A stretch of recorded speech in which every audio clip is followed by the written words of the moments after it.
বিগত বেশ কয়েকটা দিন ধরে একটা বিষয় নিয়ে আলোচনা কিন্তু চলছে চারিদিকে। বিষয়টা কি?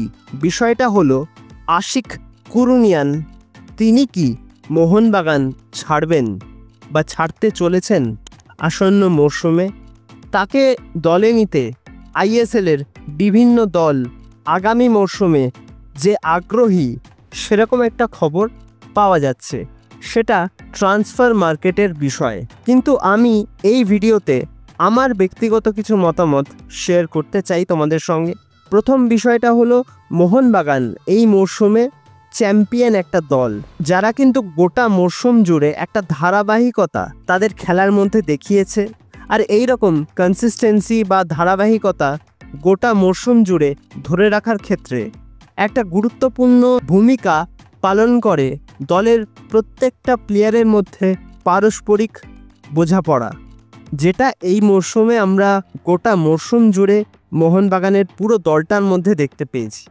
তো এই রকম একটা চ্যাম্পিয়ন দলের থেকে এমন একজন প্লেয়ার যিনি এই মরশুমে প্রথম দিকটা ইনজুরির কারণে সেভাবে খেলতে পারেননি, কিন্তু তারপর যখনই তিনি সুযোগ পেয়েছেন তিনি কিন্তু দুর্দান্ত পারফরমেন্স করেছেন, ম্যাচ ডিফাইনিং পারফরমেন্স করেছেন। তার মাঠে নামার পর থেকে বহু ম্যাচে মোহনবাগান কিন্তু ঘুরে দাঁড়িয়েছে, অর্থাৎ সেই ম্যাচগুলোতে তার ইম্প্যাক্ট যথেষ্টই ছিল।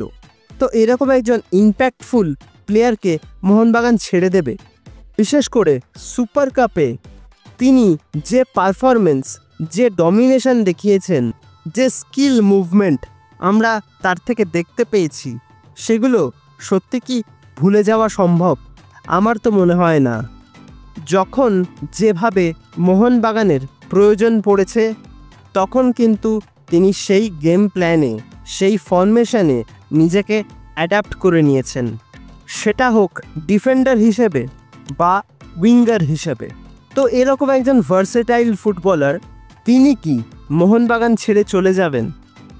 এটা তো আমার মানতে সত্যি খুব কষ্ট হচ্ছে। একদিন তিনি কিন্তু একটা সিরিয়াস ইনজুরির কবলে পড়েছিলেন, সেখান থেকে তিনি ফিরে এসেছেন এবং মোহনবাগান তার উপরে পুরোপুরি আস্থা রেখেছিল।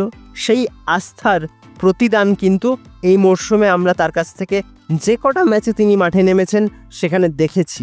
এখন প্রশ্ন হলো, সেই কঠিন সময়ে যে দল তার উপর ভরসা রেখেছে, যে দল তাকে আবারও নতুনভাবে ফিরে আসার একটা মঞ্চ দিয়েছে, সেই দলকে ছেড়ে তিনি কি অন্য দলে যোগ দেবেন আগামী মরশুমে?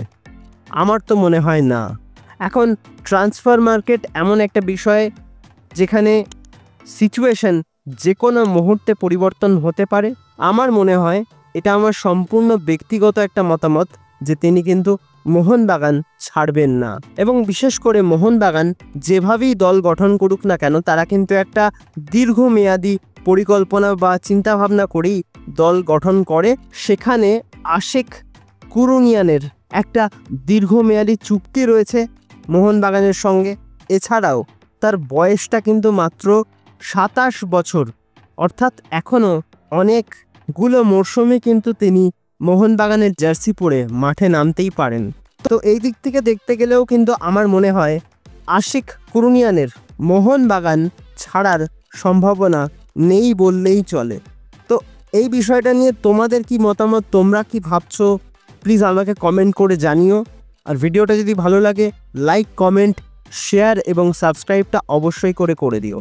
সাবস্ক্রাইবটা করে দিয়ে পাশের বেল অপশানটা প্রেস করে অবশ্যই কিন্তু অল অপশানটাও প্রেস করে রাখবে, যাতে সমস্ত রকম নতুন ভিডিও নোটিফিকেশন তোমরা সবার আগে পেয়ে যাও যখনই আমি কোনো নতুন ভিডিও পোস্ট করব।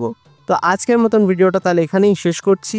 দেখা হবে আবারও পরবর্তী ভিডিওতে, নতুন কোনো দিন, নতুন কোনো সময়। তোমরা ভালো থেকো এবং অবশ্যই সুস্থ থেকো।